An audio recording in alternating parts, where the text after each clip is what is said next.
Hello listeners, Jordan here. I just want to let you know that you can listen to Nighttime early and ad-free on Amazon Music. Include it with Prime.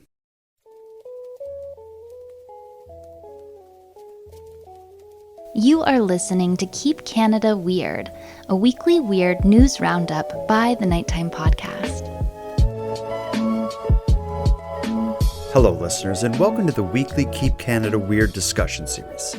If you're new here, my name is Jordan Bonaparte, and in Keep Canada Weird, my pal Aaron Airport and I seek out and explore the offbeat news stories that played out across Canada over the past week. In tonight's episode, which we recorded on May 21st of 2024, we discuss a small town in Alberta's failed attempt to break the world record for largest gathering of people dressed up as dinosaurs. We investigate the Saskatoon man who received a traffic ticket for using his phone in a McDonald's drive-thru. We're going to hear about a disturbing moose attack, and we're going to mediate the dispute between a group of homeowners in Ottawa that have basketball nets and the city's bylaw enforcement. So let's get into it.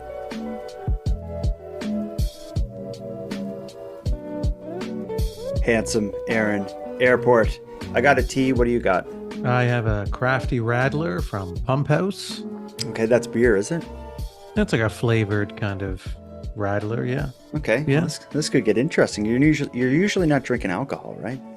Not normally, but I didn't have much else in the fridge to kind of casually sip on through the show. Normally it's like I get some juice or some water or some can of Coke or something, but this was kind of all I had kicking around. Is this because you're boycotting Loblaws and the only option is the Nova Scotia Liquor Commission? I haven't gone to Loblaws since the boycott, but I have gone to Shoppers Drug Mart, which I understand is owned by the same company. Oh, is it? Okay. That's the thing, is they have all of their little brother and sister companies. So yeah, they're smarter. You're probably still shopping at Loblaws, whether you know it or not. Yeah, well, people aren't here to complain about the price of food. They're here to hear about the weird news that has popped up over the last week, and there's been a ton of it. Before we get into the stories, though, anything new with you? Anything you want to share? I know you moved several months ago, and that's been a big deal for you and your cat. Anything to share? No, please. Okay. I don't want to talk further about that. Okay. Let's check in with a listener, and then we'll get to the stories.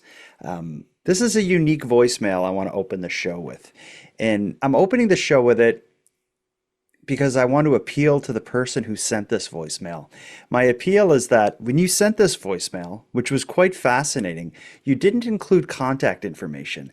In this voicemail includes an amazing offer that I personally really want to take them up on, but without a name or an email address. It's they're dangling a carrot in front of me, and I'll never catch it. Well, I'm excited to hear it. Yeah, let's go.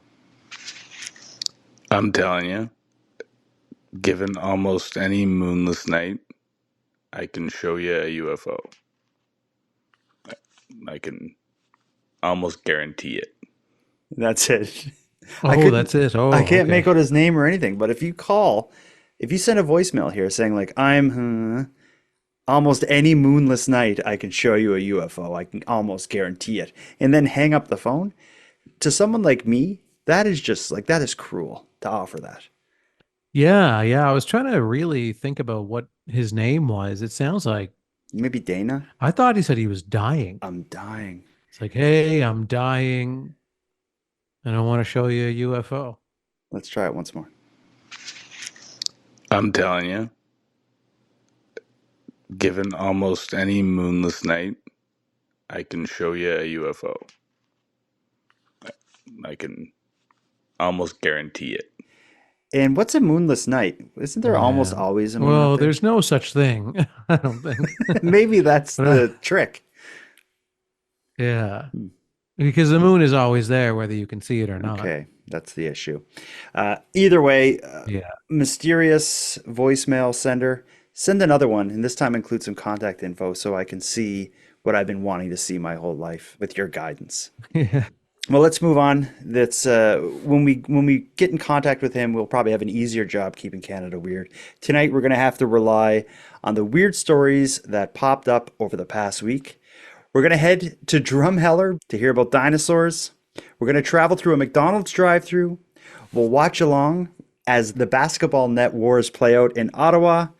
and then will cower in fear at the moose attacks in Ontario. What do you want to start with here? We got a pretty wide variety. Well, I think my two favorite stories this week are the basketball net wars That's a good one. and the ticket in the drive-thru. Okay. So I think start with one of those, end with one of those, put the rest in between. Yeah, it's called bookending the episode. Let's do it. Well, listen, Dr. Bonaparte. We don't need to get technical here. That's flying over the heads of everybody who's listening. I got to dumb it down for the good people out there. You're right. I know, yeah. Let's go through the McDonald's drive-thru. So I'm drinking a tea here. I never get tea at McDonald's. I always get coffee there, but I go through the drive-thru a lot. But I'd never thought of this particular issue. And I'm surprised that it's taken this long for this issue to pop up in a story. A lot of people use the mobile apps. And when you go through a drive-thru, whether it's McDonald's or Tim Hortons or a billion other fast food places, they'll say something like, "Are you collecting points on the app?" But the problem is you're in your car driving through a drive-thru. An incident at a McDonald's drive-thru in Saskatoon has shaken the drive-thru food service industry to its core. Were the police heavy-handed, or are the glory days of reward apps behind us? Listen to this. I'm barely even moving, I'm just rolling. And I go like this to open up my McDonald's app. And I look in my rearview mirror, and there's a motorcycle cop behind me. That happened when Mason Prima left work to get some lunch. He wanted to use up a free lunch that he had earned on his McDonald's app.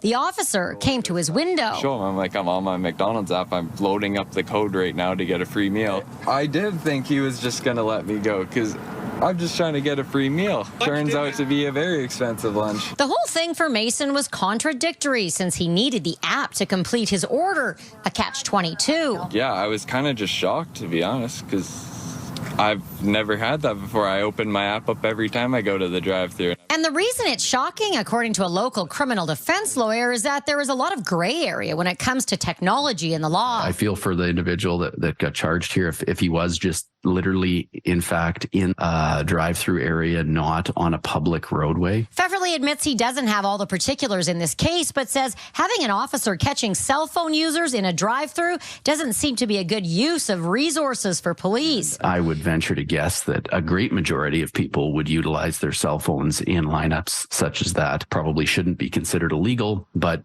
it's obviously debatable. He says cell phone use is clearly dangerous, but questions the circumstances here. I didn't have my foot on the gas or brake. It was just rolling, like barely moving. The ticket amount is $580, which for this 18-year-old is a hefty amount, but he's most concerned about the demerits of his license. We reached out to Saskatoon police, who said without knowing all particulars, they couldn't comment on this case. Prima feels strongly that he should not have to pay this ticket, and he's prepared to fight it in court. That date is set for July 31st. So I think this is an interesting one here. Do you before we start, let me just ask you, do you think there are two sides to this story, or are you buying the way he's selling it?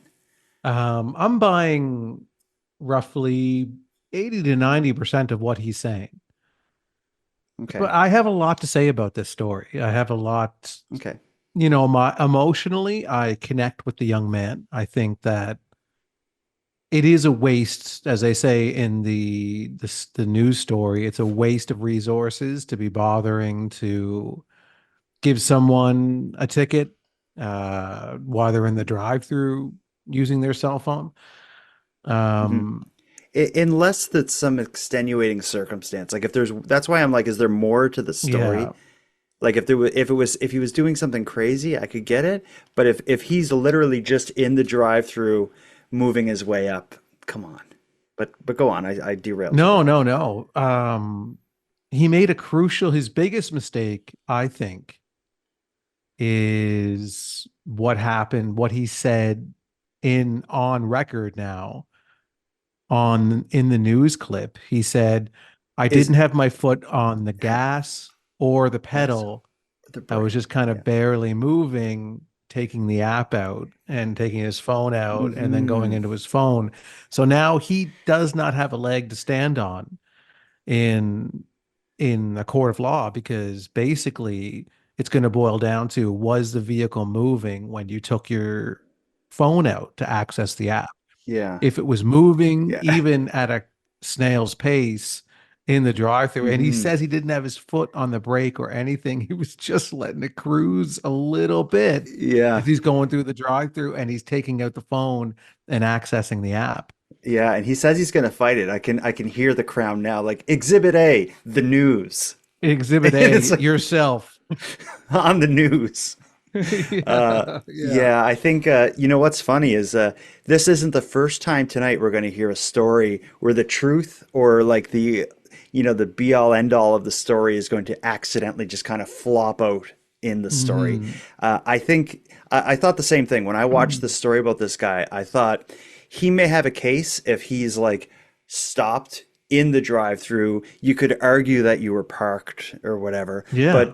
but if you're not moving, you're just coasting, like I don't have my foot on the brake or the gas, that's a pretty big omission to make in the telling of the story.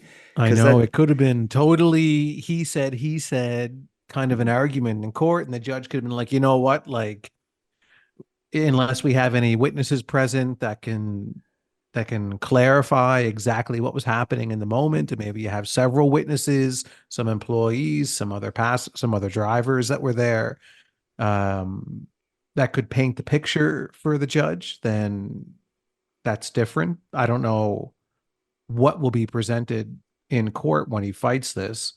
Usually for a small ticket like this, you're not you're not coming out guns a-blazing. You're just kind of showing up and saying, "Yeah, but I shouldn't have this ticket." I think it will come down to the exact wording of that law, and I imagine it's something to the effect of you can't use a handheld communication device like a cell phone while operating a vehicle. So Hmm. if he could say I had it in park, I wasn't operating the vehicle, you're all Yeah. good. But yeah, you just lost your case, buddy. Pay the $580. But what about this? Aside from this specific story, are you like shocked that this hasn't come up yet? Like people all the time are using their phones in drive-throughs. You're right. I'm surprised that this hasn't come Mhm. up already, but at the same time, I'm surprised that there was a police officer who actually enforced it and pulled the trigger on issuing somebody a ticket in the middle of a drive-through. Yeah. Even though the young man has pretty much poked a hole in his own case already by publicly stating that he didn't even have his foot on the gas or the brake. It's a But confession. it's a confession. Yeah, it's a damning one. But I think that if he didn't say that, then he could argue that companies are encouraging us to use these apps in the drive-throughs, Hmm. and there's been no public safety protocols or instructions put in place on how to safely use the apps Hmm. within drive-throughs. So I think you could play around with a pretty cool argument there, that and put the blame on the companies and force them to put up Oh. signage now in all of the different drive-throughs all over the world on how to, when and where and how to safely access your app while in a drive-through. Yeah, and like if he is going to fight the ticket, can you imagine the moment when he like subpoenas like the CEO of McDonald's to take the stand? Mhm. That could be interesting. This could be the trial of the century. But the biggest problem with the whole thing is that he said that he didn't have his foot on the friggin' gas or the friggin' brake. You friggin' idiot. You blew it. Okay, let's move to something completely different. Let's travel back in time from the era of cell phones to the era and land of dinosaurs. That'll be my transition. Have you ever heard of Drumheller, Alberta? No, no. When I was reading the story earlier today, I was like, Drumheller, where is that? It is famous currently, I guess famous. It's on some map currently for being home to the world's largest dinosaur. There's a sort of roadside attraction that's the world's largest dinosaur. It's 25 meters tall. You can go inside it and climb to the top and look out the dinosaur's mouth and see, I guess, all of Drumheller. Drumheller. It's an area known for lots of fossils. When you look at like video and photos of the town, you can kind of see why the it's kind of lots of like mountains and rock, and of course it'd be somewhere that would be have a lot of fossils. So they have a bit of a connection to dinosaurs, and maybe that's why the town of Drumheller hoped to get themselves in the Guinness Book of World Records, specifically for the largest gathering of people dressed as dinosaurs. This story comes to us from a listener named Brianna. I'm going to play you her voicemail, Okay. and then we'll listen All to right. the story. Hi, guys. My name is Brianna. I'm a little bit behind on episodes, so I'm not sure if you guys have covered this or not, but I had a topic suggestion that I heard recently on the radio. I guess there was a Guinness World Record attempted to be broken where you get as many people as possible to dress up as dinosaurs in one area, but they didn't end up giving them the record because too many people showed up dressed as dinosaurs. So I just figured that would be a fun topic to discuss. Here's a look at the Jurassic Jamboree. People came from all over North America to help with the Titanosaurus task. So many dinosaurs here, mostly of the T-Rex variety or a close relative, the Albertosaurus. It's fun. Everybody should do it once in their life, eh? It gets you out enjoying the day. I hope we break the world record. This is just awesome. I'm so glad they put this on out here. This is our territory. This is dinosaur land. There were hula dinos and baby dinos and dog dinos, but this herd likely triceratops the previous record. Last year, an unofficial record was set in Dundurn, Saskatchewan, when around 1,100 people got together dressed as dinosaurs. The official results won't be known for a couple of days, but the town ran out of 3,000 bracelets for people dressed up as dinosaurs, so it's safe to assume they smashed the old record. The Cretaceous Carnival continues on into the evening, so people will be partying late, or until one of those pesky asteroids crashes the party. Carolyn Curry de Castillo, Global News. That seems like quite a party. Although it's a weird sight to see everyone in, they're almost in identical costumes. It seems like most people are wearing that, I call it like inflatable costume, where you're kind of standing in a big bag shaped like a dinosaur. What you see in the news clip there is just, I guess, thousands of people partying, being a little crazy, all dressed as the same dinosaur. Yeah, when the inflatable costume technology seemed to have really increased and developed over the past 5 to 10 years, you see those inflatable dinosaur costumes everywhere. Mm-hmm. I think every second household has an inflatable dinosaur costume now. But Mm-hmm. it's an impressive feat. It's completely useless, and well, it's something we talk about on occasion, is this idea of like a town finding this little thing about itself to become its, I don't know, its claim to fame. Like we had the weird potato guy in New Brunswick, the world's largest hockey stick we talked about a few years back or a few months back. I don't know. But there's these things like this all over the place. It seems like Drumheller is hoping to make dinosaurs their thing, and it was going to be through this Jurassic Jamboree. But what you don't hear in that clip is that the whole thing fails. The way that news clip ends is that it was going to take some time for them to do the tally and figure out if they broke the record. People in that town were waiting to hear, like, did we do it? Are we going to be in the Guinness Book of World Records? After a couple days, the town made a post on Facebook that shared the rather sad news. If you have it in front of you, you can read it there. If not, I will. yeah, I've got it in front of me here. Due to the high volume of dinosaurs, we could not obtain an exact measurement to officially break the Guinness World Records title for the largest gathering of people dressed as dinosaurs.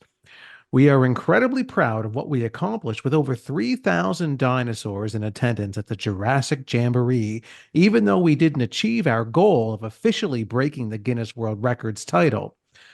The support and enthusiasm from everyone who attended was truly inspiring, and we are grateful to everyone who participated and contributed to the event's success. This isn't the only chance.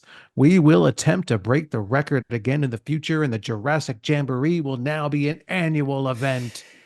So it seems like what happened is, like, the Guinness Book of World Records, they're very particular, of course, about how the numbers are qualified, and it needs to be very carefully measured before they're going to put you in there. But I guess what had happened is they didn't have a way to calculate exactly how many people were there at one time dressed as dinosaurs. Because of that, the Guinness Book of World Records said, "Nuh-uh, not good." The record is still 252 people in 2019 in Los Angeles. That's the thing. If you're going for a world record in the, especially through Guinness, you have to really understand all of the I's dotted and the T's crossed, because to go through the trouble of organizing an event and then not making sure that you have all your ducks in a row, it doesn't matter how many people showed up. It's all, I'm not going to say all for a waste. I'm sure it was a fun event, but I mean, again, if you're going to state we're going for the record, just understand what the record is and then go for it. Yeah, it's a good point. It was probably a good time. It's kind of like Halloween, except everyone has the same costume on and the costume covers your face. So there was probably some confusing moments trying to figure out who is who when you're all wearing like basically the same costume. You think somebody took the wrong kid home? Yeah, and the wrong wife home and the wrong husband home. Families are all scrambled and mixed up now. Let's move on to a much darker story, but also a story that involves horrific beasts like Tyrannosaurus Rex type dinosaurs. We've talked until we were blue in the face about the evidence we see across this country and across this world during this time of the animal uprising. That is specifically a phenomena we've spotted over the last 2 years in which incidents related to animals intentionally harming humans for reasons we've yet to be able to completely understand are happening at an alarming pace.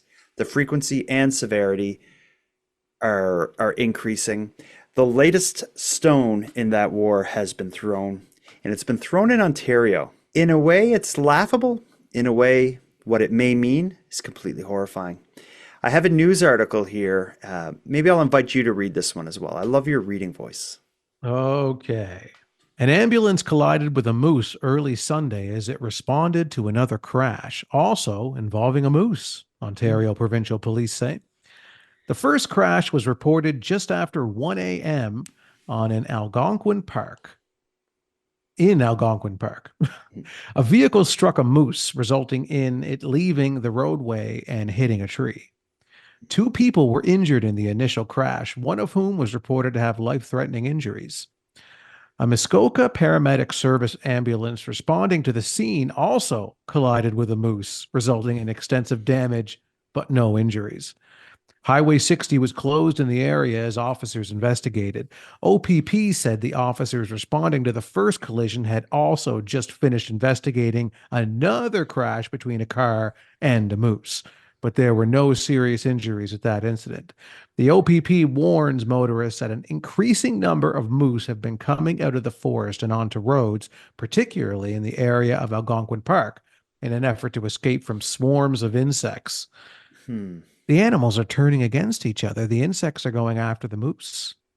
Well, moose are delicious. But also, are insects part of the animal uprising? Because they're insects and not animals.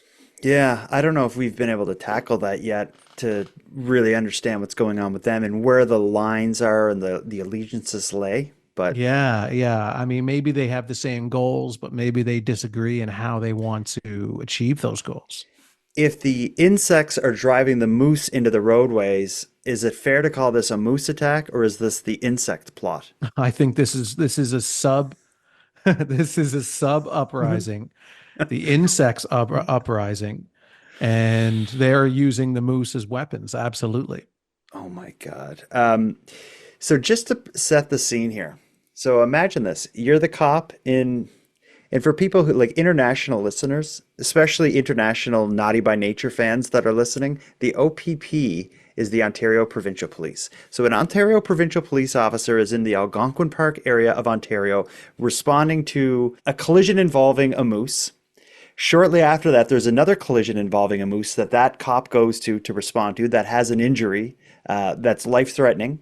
The ambulance on the way to pick up the person with the life-threatening injury hits a moose. So there are 3 moose collisions, all requiring like emergency responders that are tied between these 3 events.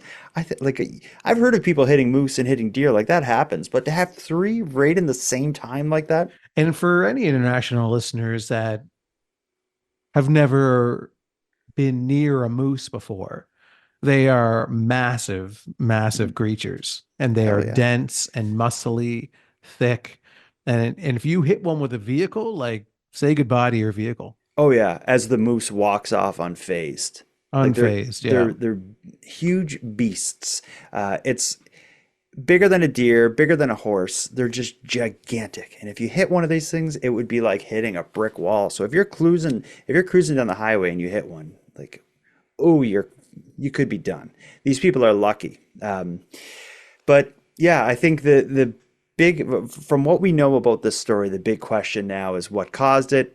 Is this an insect attack? And if so, why? Is it a moose attack? And if so, why? Well, actually, I think we know why if it's a moose attack. But now that I think of it, yeah, I'm leaning towards insects behind this ultimately. Oh, 100%. It's the insects. They're swarming the moose, and soon they'll be swarming us. Well, they do swarm us all the time. I get swarmed by insects daily. Well, that's it's a geographical thing. Like when I go home to Cape Breton, I find I see so many like little black flies and horse flies and different bugs and stuff everywhere. Here in Halifax, like I never have problems with mosquitoes Yeah. or that sort of. It might like I could go out in my grass right now and just lay there all day and I wouldn't get bit by a fly. I go to Cape Breton and it's like I don't even want to leave the house because I'm just like I'll have my hood up like swatting at them.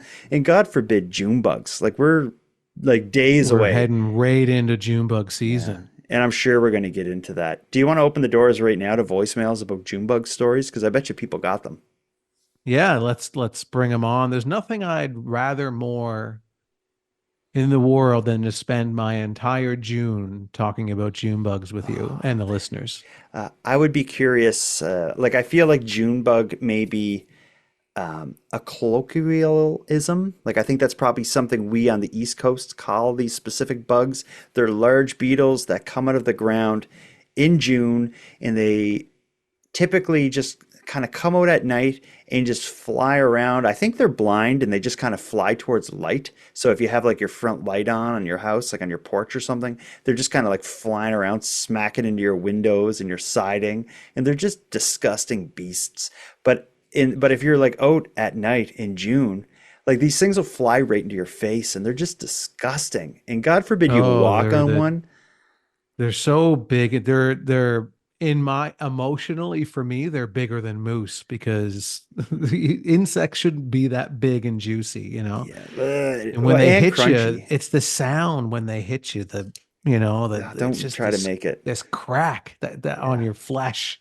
Mm-hmm. And it's just horrible. And then it buzzes around like, and it makes this loud, like, oh my God, it's horrible. It's horrible. Yeah. So for any listeners who want to talk June bugs, go to nighttimepodcast.com/contact and send us a voicemail and just whatever you want to say about June bugs. We're a safe place to get into it. We'd love to hear about it. And even if we're just there for support, we'll take it.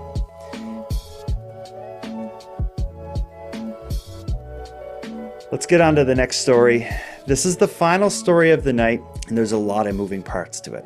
And it's interesting. I don't know how to set this up because it actually involves two other stories we've talked about. So earlier, we talked about the McDonald's drive-thru that had a confession in it. I feel like this story may have a bit of a confession. But most of all, I think a Keep Canada Weird correspondent almost like inceptioned this story into happening. I want to play you a voicemail by a listener named Erica, who was giving some comments on a prior story we talked about rats 2 weeks ago, I believe, and specifically about people complaining to the city about rat problems. I'm going to play her voicemail, and then I want to introduce the story because I think like what she's saying in her voicemail, she's calling this whole situation. Listen to this.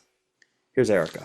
Hey, Jordan. Hey, Aaron. It's Erica with another dispatch from the Vancouver Island Outpost.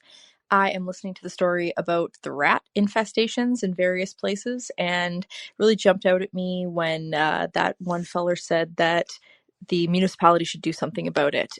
As soon as you start asking your local council to do something about it, you are looking at increased enforcement. And we see this kind of stuff all the time with things like speeding, with bears getting into garbage. Generally, there will be an uptick in enforcement revenue when something like this happens. So the fact of the matter is the rats are where the food and the habitat is. So that means any of his neighbors with any degree of shelter and food sourcing for those rats are now going to be subject to some kind of bylaw enforcement if they're unable or unwilling to deal with it. And I think it's really important that people just put on their big boy pants and figure out a way to deal with the rat. Asking your city council to do something about something that you can easily avail yourself of information on the internet to solve seems vastly superior to increased government oversight. And that's my 2 cents for the week. Take it easy. So the message, ultimately under the message that Erica gives, is that if there's an issue and you can deal with it, you just deal with it. Because if you open Pandora's box of calling in a complaint to the city or whatever, and you get the bylaw enforcement people coming snooping around your neighborhood, it's only going to result in trouble. But aside from the specifics of the rat issue, I think what she's saying applies to this next story. Listen to this story, and then as we go through it, we'll think about some of the stuff Erica had to say. So what we're talking about is not rats, but basketball nets. With all the civil unrest in our country, it's not surprising that Ottawa has found itself home to many political, cultural, and ideological battles. But the one playing out right now is a little unexpected.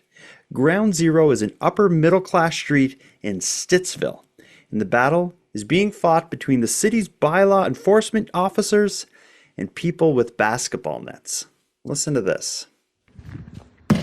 A rude awakening Friday when residents here got a visit from their neighborhood bylaw officer. It says, move basketball net off roadway. Christopher Ray is one of several homeowners on Kernsley Way that was ticketed for having a basketball net too close to the road. He was told it was Miller Waste Systems that complained. If you're a professional truck driver and you can't drive a truck around that, I think something needs to be asked in terms of questions. I don't think the crime fit the punishment, you know what I mean? Like, I think that's pretty silly of them. And shooting hoops with the net now over the driveway just isn't the same. It falls down and hits you, and it really hurts because it's hard. It can be a challenge to get kids to play outside as is, now with added hoops to jump through. To me, it's really unfortunate. According to the City of Ottawa, the use and care of roads bylaw prohibits people from leaving basketball or hockey nets on the road or on the city's right-of-way. Obviously, it's not on the roadway. It does overhang by maybe a few inches. I came home, it was crooked. A few weeks ago, Rob Lafleur noticed his net had been hit by a waste collection truck. He believes his complaint to the company is what spurred them to call bylaw. Just kind of steamrolled into something that probably shouldn't have got to this point. I think it was handled in bad taste, in my opinion. Homeowners with nets living beyond Kernsley Way told CTV News off camera they haven't received any tickets for their nets hanging over the street. That lack of consistency and lack of solution, putting a damper on the start of summer. I'd just like to be told where I can put this so my son can play basketball without having to move a 400-pound net every single day for a garbage man who comes 30 seconds a week. I can see your wheels turning there. There's a lot to say about this story. Now, where do you want to start with it? I want to start with the incredibly one-sided approach that the news organization took and the reporter took in telling the story. Yeah, I've heard a lot of one-sided takes. This has got to be one of the worst. They lay it heavy on Miller Waste Services and just gloss over the fact that it all started because some guy in the neighborhood complained to them, probably trying to get them to pay for his net that he left on the street. I think Miller Waste Service was they're partially victims in this, probably more so than any of the people we hear there. Miller Waste is the victim in this. There are no other victims. This is nonsense. This is complete and utter nonsense and entitlement happening here by these neighbors. It's oh, well, I don't know where I can put my basketball net. I mean, where should I going to put my basketball net? Put it in your yard. And if you don't have room for it, don't own a basketball net. He also says, I got to move a 400-pound net every time my kid wants to play basketball. For one, the nets don't weigh 400 pounds. And why do you got to move it every time? They're just saying, the bylaws, it can't overhang the road. And the reason it can't is because if the garbage truck hits your net, fools like Rob LaFleur are going to call up there. I'd love to hear his phone call, but because I bet you he just like Karened out on them, like, you got to pay for my net. And yeah, that's a 400-pound net. It's the most expensive. yeah, and and all that happened, the other side of this too, and they're all complaining in the news about this. One person even says the crime doesn't fit the punishment.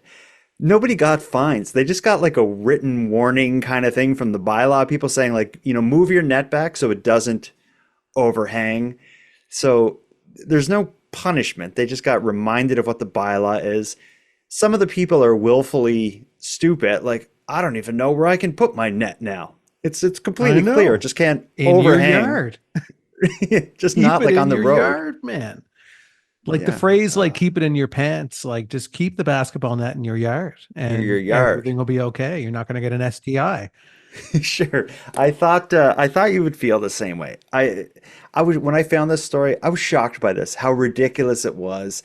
They had nothing to complain about, but it didn't stop them all, one after the other, acting like the city was heavy-handed, like Miller Waste was like these pussies who like evil Miller Waste are just sitting there trying to rid the world of basketball nets and children's fun. They even these people, and I use that if you even want to call them that loosely, right? with these gremlins, these monsters, but they use their own children to have some kind of a veiled half-assed attempt of a sob story where the child, they're interviewing the child and the reporter is just playing along with all of it because they have some kind of a political stake in this too. I'm sure their basketball net was destroyed by Miller Disposal, whoever it is. Yeah. So like the child is like, yeah, so now with the basketball net's not allowed to hang over.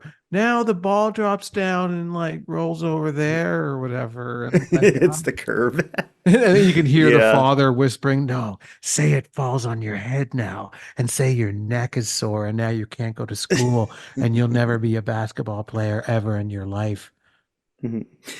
Also, whenever anything like this happens, someone is going to say it's hard enough to get kids outside the door to play outside nowadays. We get our kids outside to play basketball, and now the city is doing this.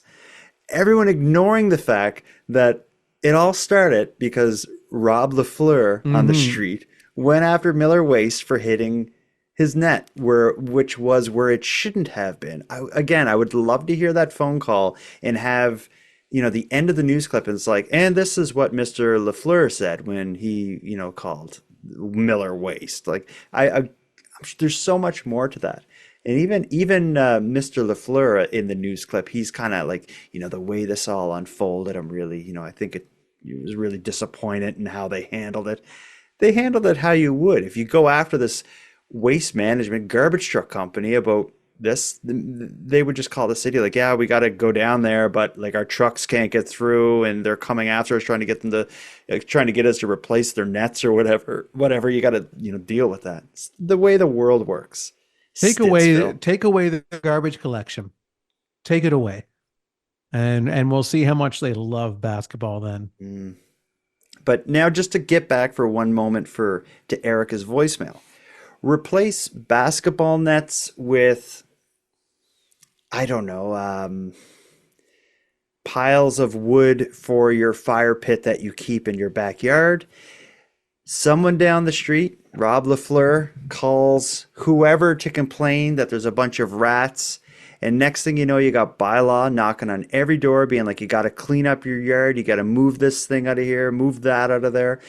I see Erica's point in that initial voicemail is that you open Pandora's box when you don't just deal with it. If Rob LaFleur had just been like, oh crap, like I shouldn't have had my basketball net where the garbage truck would hit it, all these people would still have their their basketball nets hanging over the edge of the street or whatever, and there'd be no problem. He opened Pandora's box when he called in that complaint, and what did he get? He got a neighborhood drowned in bylaw enforcement officers. And the problem is, and the reason that bylaws are there to begin with is because of the Rob LaFleurs. Because exactly.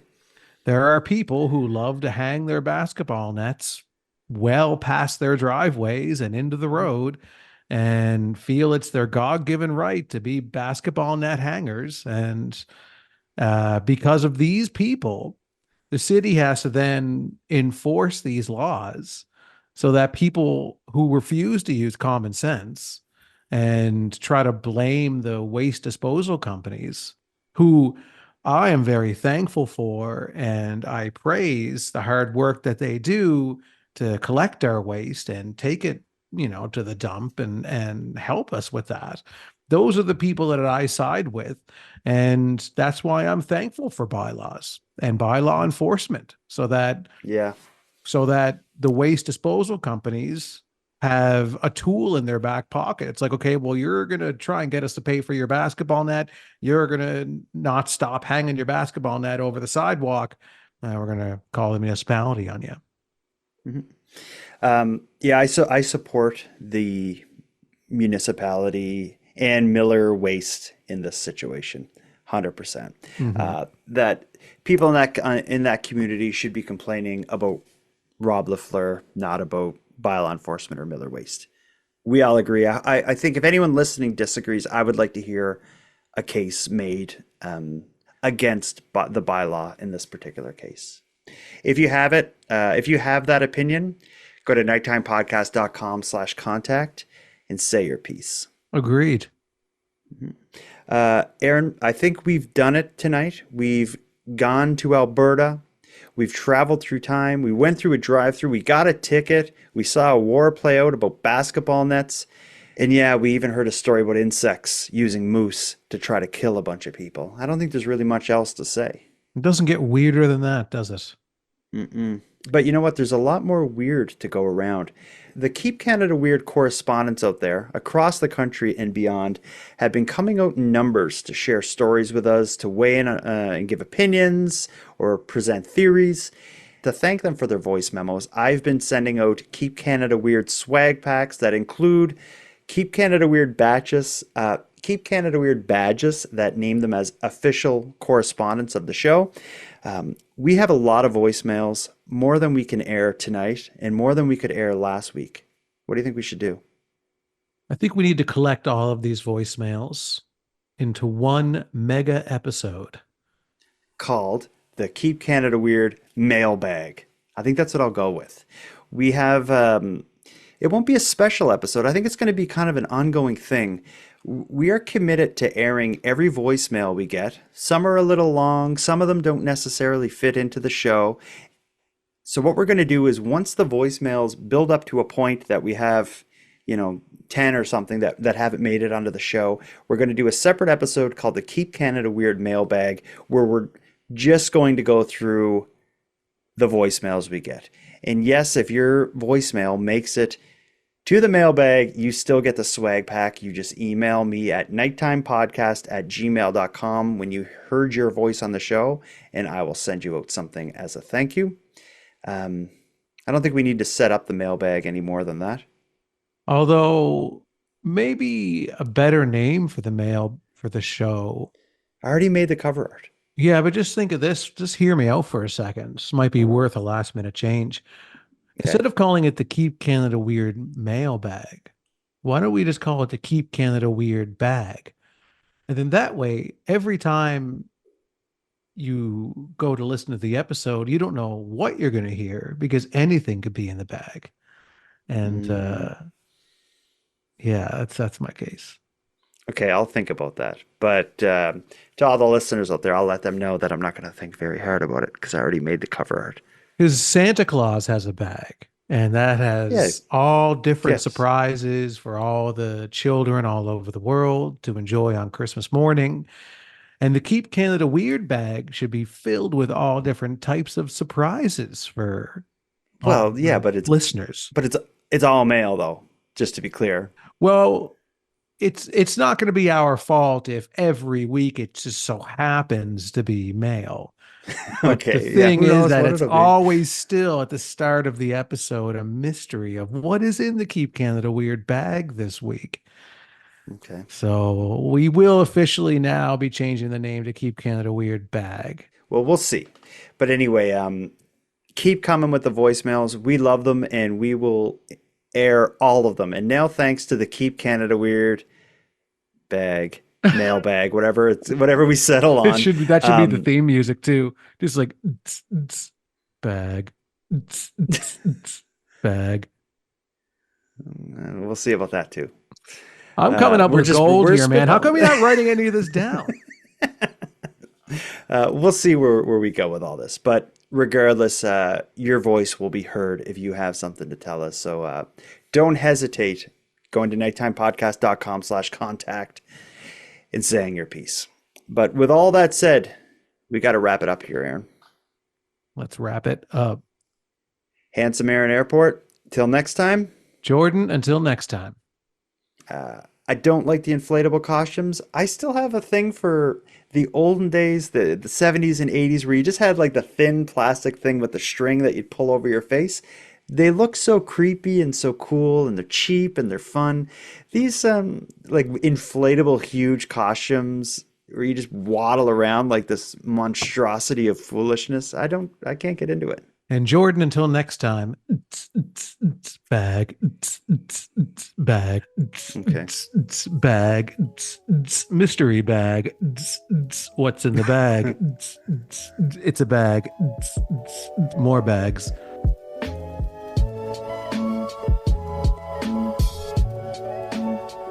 I want to thank you for helping Aaron and I fulfill our mission to keep Canada weird, but let us also call out to you for even greater support in this.